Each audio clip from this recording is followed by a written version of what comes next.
Assalamualaikum warahmatullahi wabarakatuh. Teman-teman sekalian, selamat dirahmati Allah. Eh, Senantiasa kita mencoba untuk bersyukur pada Allah dan juga bersalat pada Rasulullah Muhammad Sallallahu Alaihi Wasallam. Teman-teman, sekarang saya sedang berada di kota Amasya.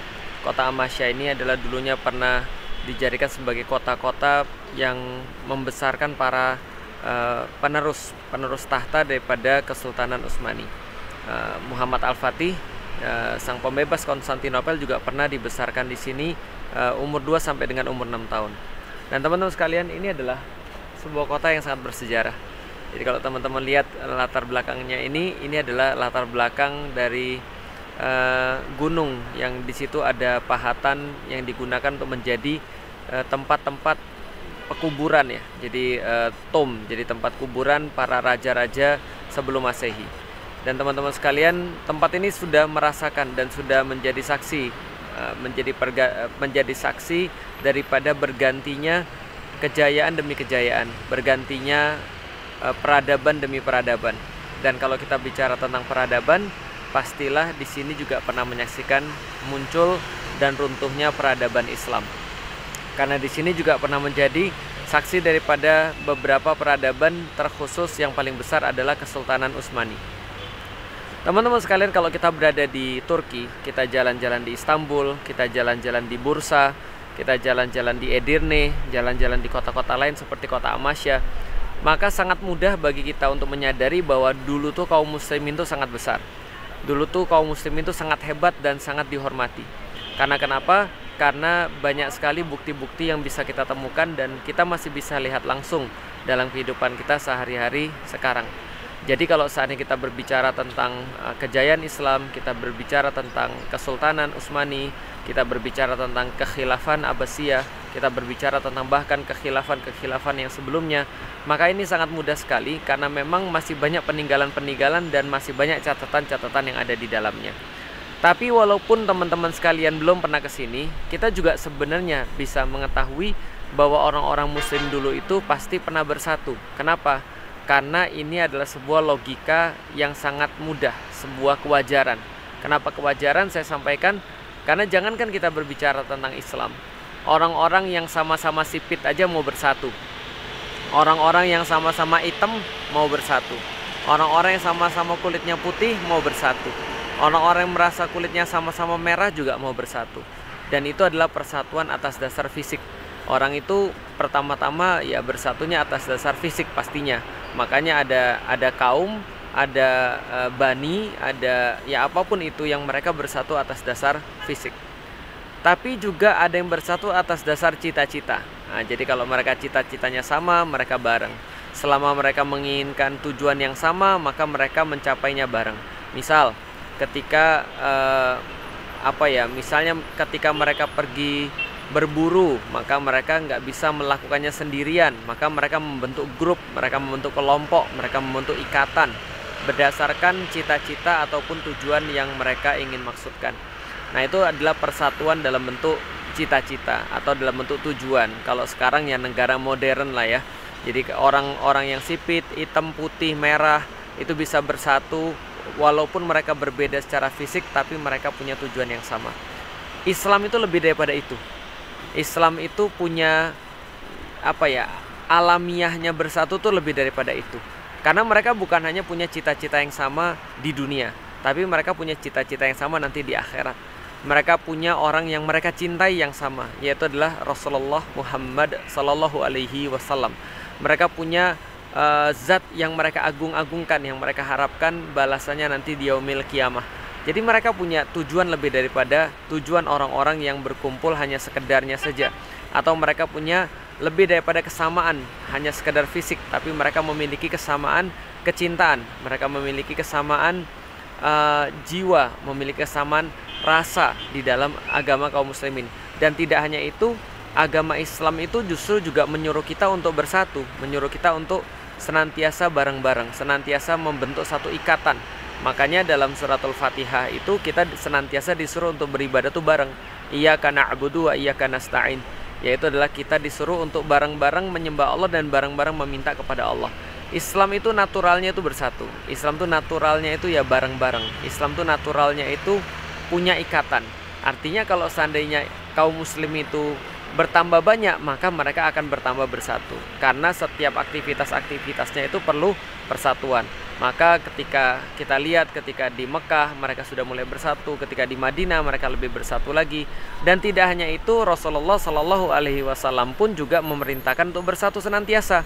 Misal Rasulullah memerintahkan ketika sholat tuh hanya boleh ada satu imam, hanya ada satu pemimpin. Dan sholat ini di dalam Islam itu hampir bisa disamakan kayak tata negara. Bahwasanya dalam tata negara pun kaum muslimin itu ya harus satu komando, sebagaimana mereka diperintahkan seperti mereka sholat. Ketika sholat itu pemimpin atau imam sholat dipilih yang paling bagus bacaannya, paling banyak hafalannya, paling banyak hadisnya, paling duluan hijrahnya, ataupun secara fisik dia memenuhi mampu untuk menjadi pemimpin. Maka pemimpin di dalam Islam juga seperti itu. Sehingga sebenarnya persatuan itu seperti sesuatu yang mutlak atau sesuatu yang pasti di dalam Islam. Sehingga kalau ada orang bilang bahwasanya Islam itu nggak punya persatuan dalam bentuk negara, nah itu sesuatu yang mustahil. Kenapa? Karena ya jangankan orang-orang muslim, ya orang-orang Kristen aja mereka mau bersatu, mereka perlu persatuan. Dulu yang sudah kita sebutkan dalam Imperium Romanum Sacrum itu, atau Holy Roman Emperor, atau Kekaisaran Romawi Suci, yang akhirnya persatuan itu mengumandangkan perang salib, dan akhirnya disambut oleh orang-orang muslim juga dengan persatuan, yaitu adalah ya persatuan kaum muslim di bawah koordinasi kekhilafan Abbasiyah, yang kemudian melakukan pembelaan, melakukan defense terhadap orang-orang yang dizolimi ketika perang salib itu. Jadi sebenarnya kaum muslim itu ya bersatu. Makanya kalau kita berbicara tentang persatuan itu dalam bentuk apa? Nah, persatuan itu dalam bentuk kepemimpinan yang namanya khilafah itu. Makanya Rasulullah Shallallahu Alaihi Wasallam ketika sebelum meninggal, beliau berpesan bahwa fa innahu la nabiyya ba'di. Tidak ada lagi nabi setelahku. Jadi tidak ada lagi orang yang menerima wahyu daripada Allah. Tidak ada lagi orang yang bertindak sebagai pembawa risalah. Tidak ada lagi orang-orang yang akan bertindak sebagai pembawa mukjizat. Akan tetapi kepemimpinan itu akan terus jalan. Maka beliau isyaratkan dengan fasatakunu khulafa, akan datang para khalifah, dan Rasul menambahkan jumlahnya banyak.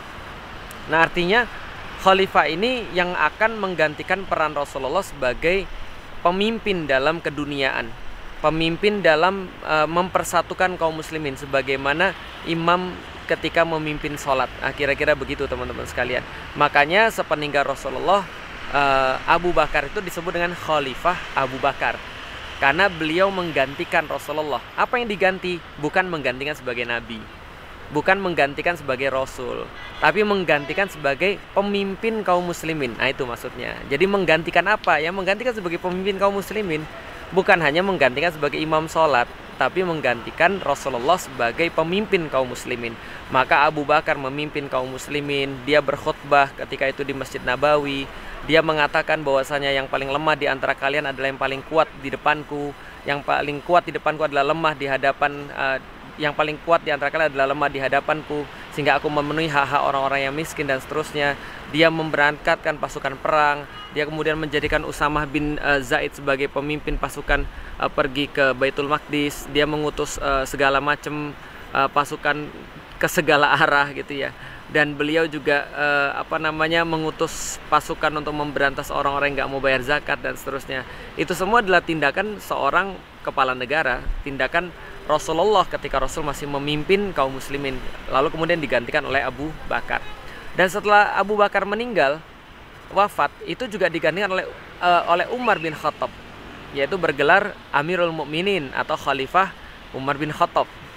Lalu kemudian ya beliau juga melakukan ya segala macam aktivitas sebagai kepala negara, mengirim pasukan ke Persia gitu kan ya, mengirim pasukan ke Romawi dan seterusnya. Dan selanjutnya digantikan oleh Khalifah Utsman bin Affan, yaitu adalah khalifah itu pengganti, artinya pengganti nabi dalam urusan memimpin kaum muslimin, mempersatukan kaum muslimin. Dan digantikan oleh Khalifah Ali yang kita kenal dengan Khulafaur Rasyidin, yaitu adalah para pengganti Rasulullah dalam kehidupan dunia, dalam memimpin kaum muslimin yang ditunjuki oleh Allah Subhanahu wa taala.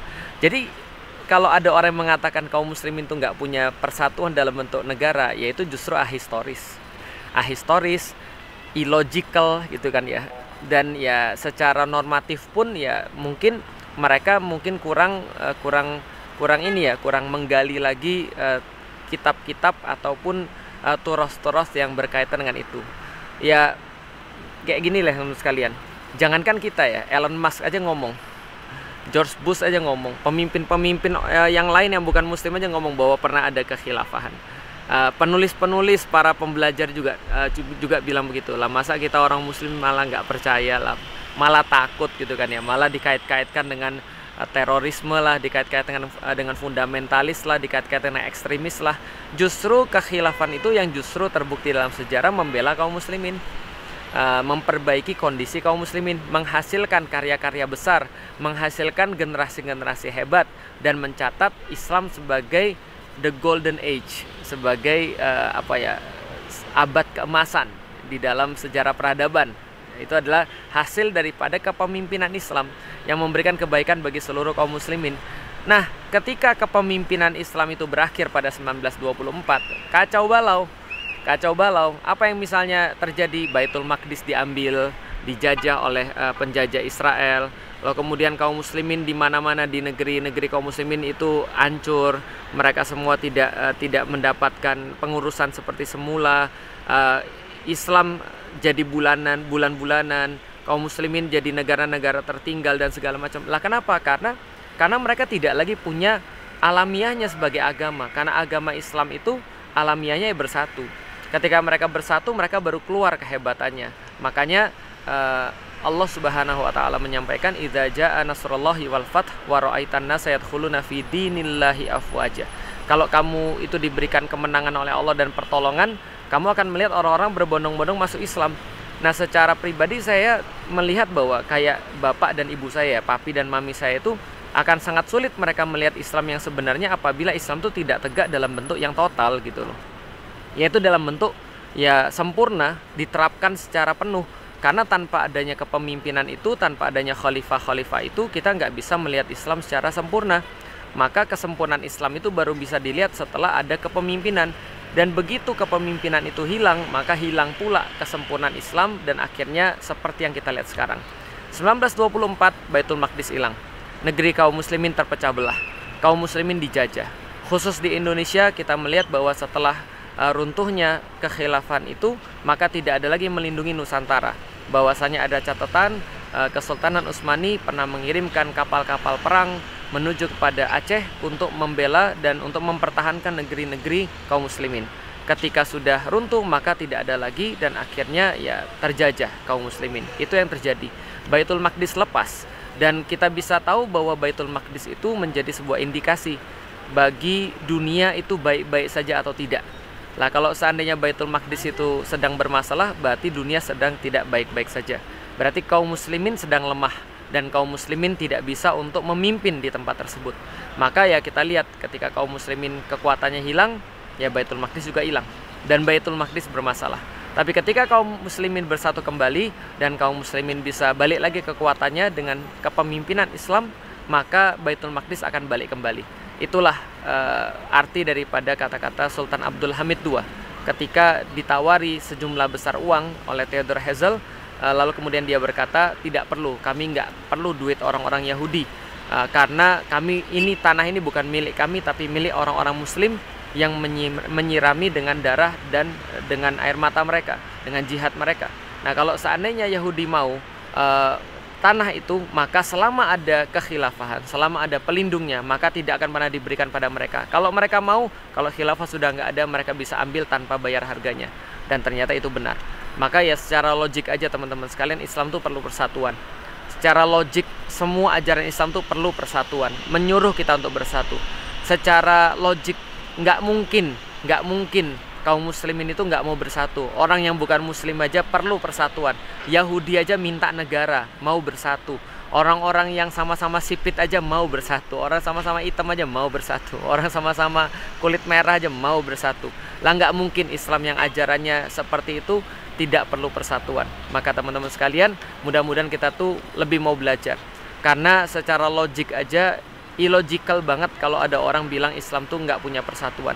Apalagi kalau kita belajar sejarah historis, kita belajar kemudian normatif, dalil-dalil. insya Allah kita akan menemukan bahwasanya Islam itu pernah bersatu di bawah satu kepemimpinan, dan itulah yang menjadikan Islam itu bisa tersebar dengan sangat luas dan memberikan kebaikan dan manfaat bagi seluruh alam. Kalau seandainya itu terjadi lagi, mudah-mudahan kita akan kembali melihat Islam berjaya kembali. Islam kemudian menampakkan kealamiahannya lagi, yaitu menjadi pemimpin bukan hanya untuk kaum muslimin, tapi untuk memimpin dunia dengan keberkahan. Islam rahmatan lil alamin. Assalamualaikum warahmatullahi wabarakatuh.